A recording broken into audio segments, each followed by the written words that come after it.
Hello and welcome back, goats, to the BigBluePurple channel. A couple of days ago now, I got my first kill on my second ultimate raid, the Epic of Alexander. Once again, I did the entire thing through Party Finder, and I wanted to tell my story on what it was like to prog this fight, how it felt to clear, and overall my thoughts on the fight in comparison to the Weapons Refrain, the other ultimate that I've done. So, first of all, if you watched my video on the first ultimate that I did, you would know that I said my plan was to do UCOB next. So why did I decide to do T instead? Well, it was mostly just because my friend wanted to do T as his first ultimate because the weapons looked better, and I was just kind of like, sure, fuck it, let's do T instead. If you watched my minimum item level, no echo, extreme trial video, you may recall that I said I was going to take a break from harder raiding and stuff until 6.4 Savage because I planned to go really hard on that. That was a complete lie because here I am having killed T. You see, not long after I made that video, I started my preparations for patch 6.4.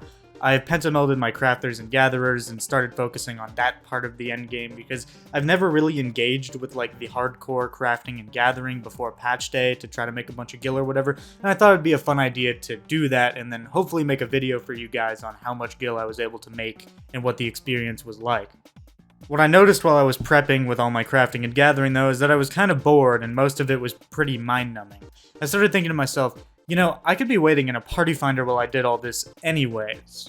What if I just started another ultimate? You see, my buddy and I had actually attempted T about 2 months back now. We went into a Living Liquid party. I think we saw up to around Protean 2. It was actually pretty good for a fresh prog party, but we didn't end up going back into the fight because we could never find parties for it. I remember we sat in PF for like an hour one day, nobody joined, and we were just like, okay, T is not the way right now. We'll do this another time. Because I was going to be crafting and gathering anyway, though, I thought to myself, why not start T up again now? I mean, if the parties don't fill, it's not like I'm wasting my time because I'm going to be working on other things anyway. So I hit up my buddy, I was like, yo, you want to try T again? And we'll go every single day for as long as it takes until we clear. And he was like, bet, let's do that. So the two of us committed to PFing T until we cleared the fight for as long as it took, with the only goal in mind being clear before patch 6.4. Little did we know it would only actually take us 10 days to get the clear. Because this fight has a longer runtime than Uwu, and is just generally considered to be much more difficult than Uwu, I expected it to take a lot more time.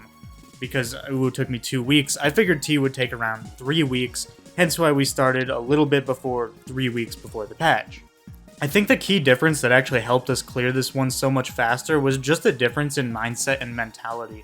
Uwu was my first ultimate, right? So when I was going into it, I didn't really know how to go about progging one of them. I didn't really study up on future phases before I got there. I learned one phase at a time, you know? I watched a Garuda video until I beat Garuda, and then, you know, I watched an Ifrit video and joined fresh Ifrit prog. And then, you know, I killed Ifrit, watched a fresh Titan video, went on to Titan, etc, etc. With T, we took a completely different approach. I watched clear POVs during my wait times, like immediately when we started the fight.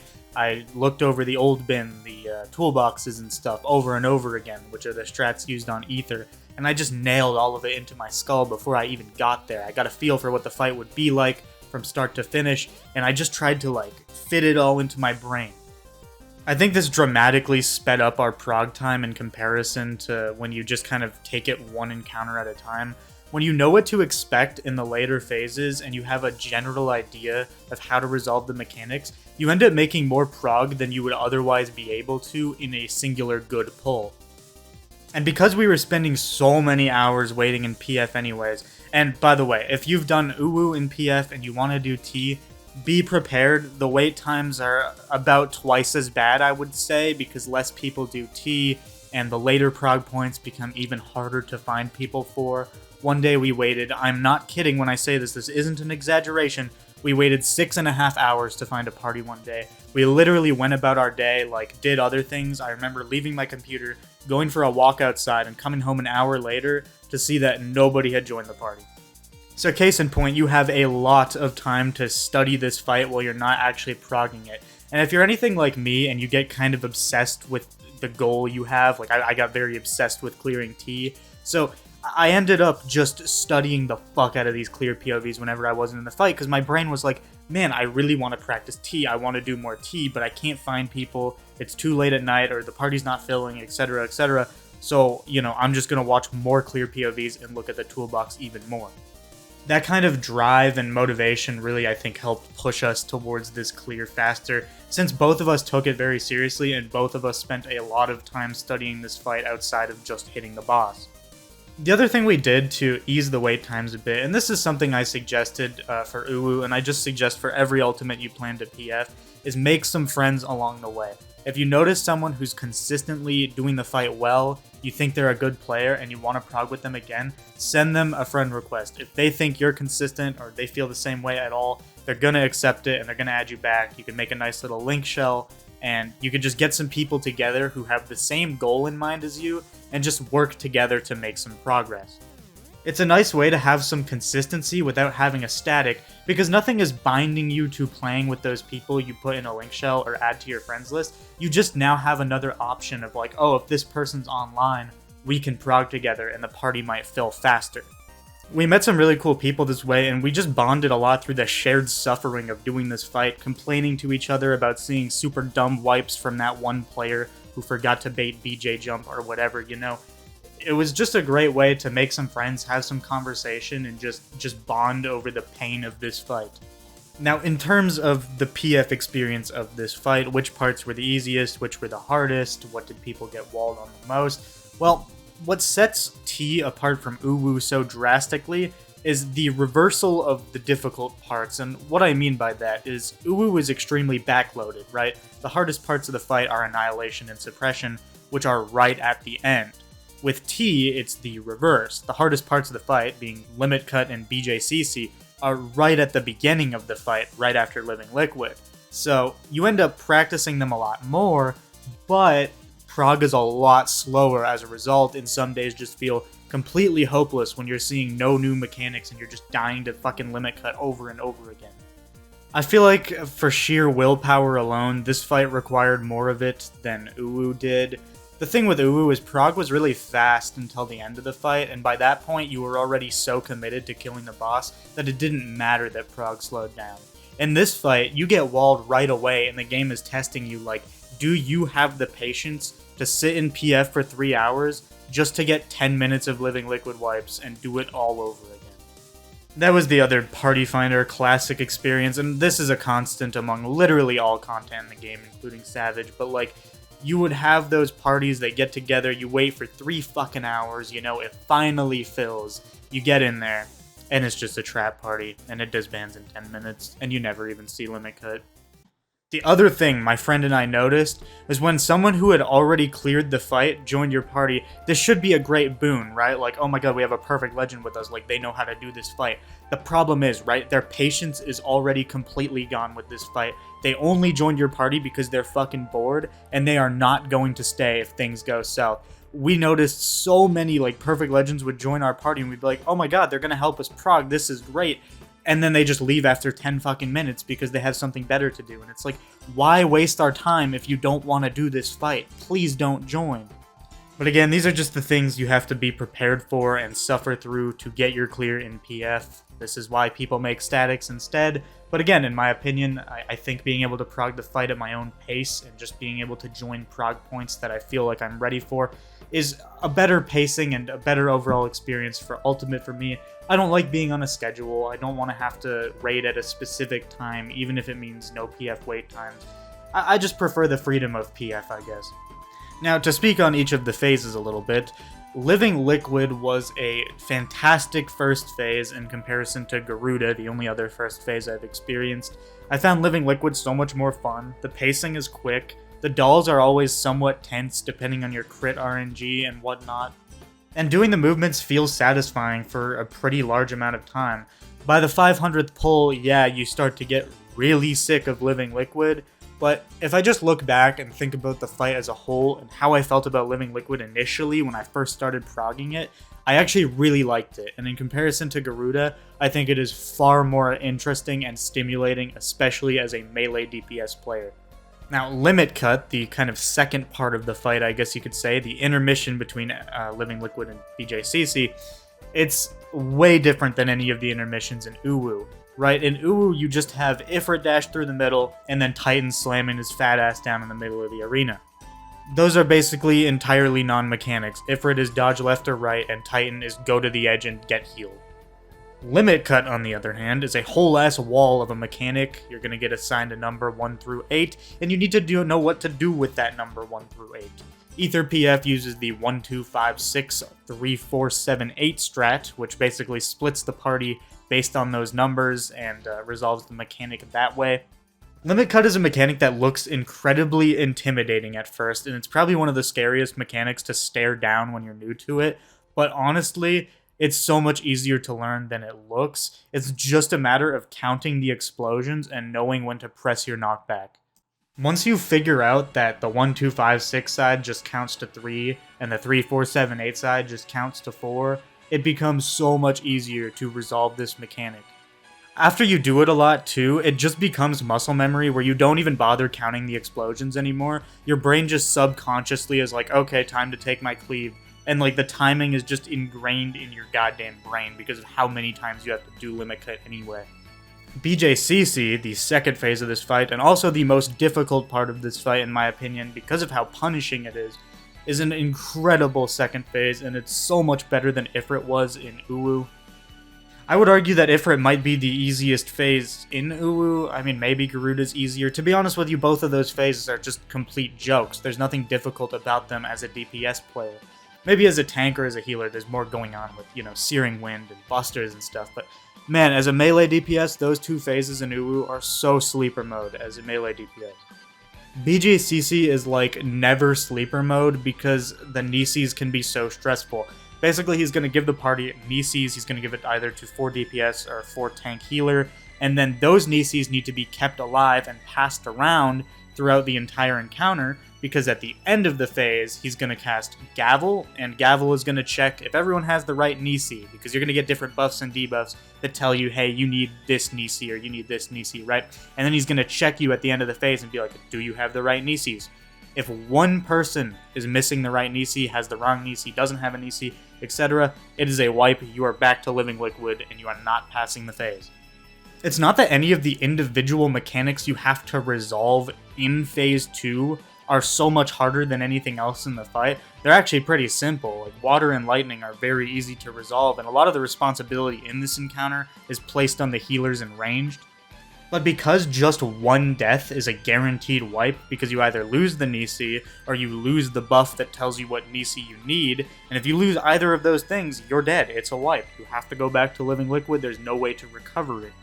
On top of this, if two players with two different color Nisis run into each other, like they touch, it kills both of them immediately, and you lose both of those Nisis. This is super interesting, and in my opinion, what makes this phase so good is how tight your movements have to be. Everyone needs to know where they need to move to, and there has to be so much intent on why you're moving in this fight. It makes the whole experience feel so much more tense than it otherwise would if you could just move around freely and resolve these mechs. This was without a doubt my favorite phase in the fight, and every time it goes smoothly, it just feels so fucking good because it's just an incredible encounter. It's so well designed.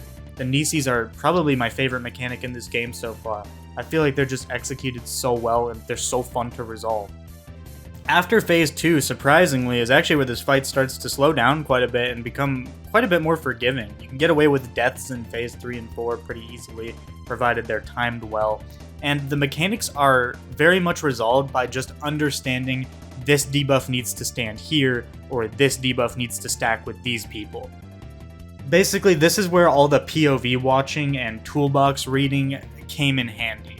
Because I had spent so much time memorizing Inception before I even got there, it was so easy to just execute on it because there's no tight movements or special dodges you have to do. It's seriously as simple as shared sentence, go left with tanks, everyone else right. Wormhole is the wall mechanic in Phase 3 and what many people would consider the hardest mechanic in the fight. The reason Wormhole isn't something to be super afraid of though is because there's actually an amazing simulator you can use online for this mechanic to practice each of the numbers without actually instancing in the game to play T. Again, this is something that as a party finder dweller was an invaluable tool. You spend so much time waiting and sitting there and you're just thinking in your head, man, I just want to practice T, I want to get better at T, but I can't fucking find people for the life of me. This is where the Wormhole simulator really comes in handy. You're just sitting there, you're like, there's nothing to do, I don't feel like crafting and gathering anymore. Please just let me practice T. Run the Wormhole sim, practice every number, nail it into your goddamn head so when you see Wormhole for the first time, you can do it perfectly. Wormhole was definitely another one of the highlight mechanics in this fight to me, one that really sticks out to me as a favorite, because it's really fun learning what each number has to do and kind of understanding how Wormhole needs to be resolved. The good news is, once you are through Wormhole, you're pretty much good. It's not that the rest of the fight is a complete joke, but you basically have like 2 to 3 minutes of downtime before PA starts, plus you have the cutscene. I think you have like 4 fucking minutes of downtime after Wormhole, because you're just hitting BJ and CC and then Alex, and then you watch the cutscene, and then PA starts. And PA itself, Perfect Alexander, for those unaware, is much easier than the 2 phases before it, in my opinion. There is no like major wall mechanic in PA that people get stuck on. All the mechanics are really straightforward if you just watch some clear POVs and read the toolbox in advance. In fact, the first time my friend and I saw PA, we killed him and we cleared the fight. It didn't even feel real to us because we'd never seen that phase before, but it actually was really simple. And despite how scary it looks in the VODs with the fate calibration and stuff, if you just remember which debuff looks like what in the fate calibrations, you will have no problem going to the right spot and just doing the mechanic properly. Stillness is probably the mechanic that would fuck over the most people in this phase, but thankfully we did not see any stillness deaths. I cut it really close with the first stillness in this fight because I almost swung my weapon again without reading the cast bar, but I barely got away with my life. Despite PA being like a victory lap, if you will, it was still very, very satisfying to kill it, and it was a very fun encounter. I really want to do re-clears of this fight just to get some more time in on PA, because I only saw it once, but it was really fucking cool when I did see it. Once again, this was such an interesting contrast to Uwu, because in Uwu, Ultima was the biggest wall. I had to spend the most time practicing things like Annihilation and Suppression before I could be ready to clear, where it was the complete reverse in T, right? Like BJCC and then Wormhole were the 2 things you had to get really good at, and then once you're done with that, you're pretty much done the fight. PA really is a victory lap. I'm honestly not sure if I preferred the pace of this one or the pace of Uwu, but in terms of like mechanics and fight design, I so much prefer T to Uwu. The mechanics in T are so unique and like stand out and memorable, man. Like the Nisis, the dolls in Living Liquid, the fucking Inception dodges in Phase 3 and Wormhole, and then the fate calibrations and watching your clone in Phase 4. All the mechanics in this fight felt so unique and fun to do. In comparison, right, Uwu's mechanics before Titan are pretty fucking boring. There's nothing really happening. You DPS a nail in Ifrit, you cleanse your friction in Garuda, and then in Titan, you know, the fight finally starts to get more fun because it's really dodgy and fast-paced. In T, there was a mechanic in every single phase that stood out to me as really unique and really fun. Even just the little time stop intermission between BJCC and Phase 3 was so cool. I just love the whole theming and mechanics of the Alexander raids. The enrage sequence is also completely sick at the end of the fight. It is visually just so cool. Watching people one by one get put in these cages where you have to meet that DPS check.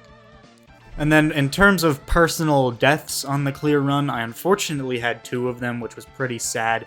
You know, I feel like we've all been there with one fight or another where the pull where you finally kill it is not your proudest pull, and that's kind of what my clear of T was like.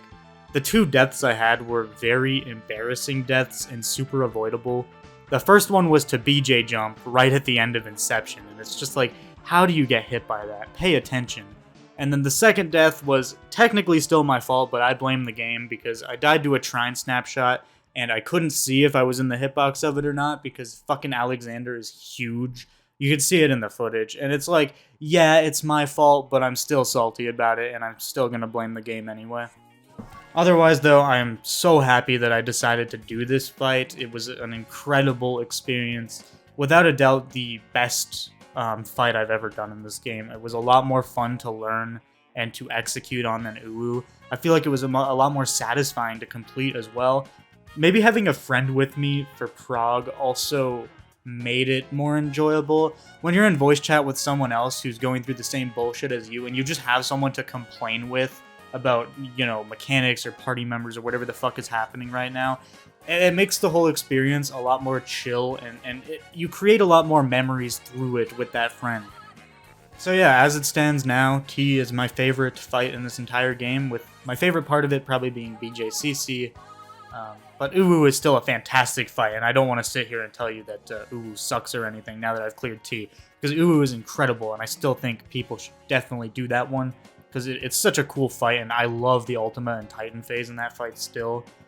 I feel like Titan from Uwu is still one of my favorite ultimate phases in this game, because it's not incredibly difficult or taxing, but it's very satisfying to do the dodges correctly.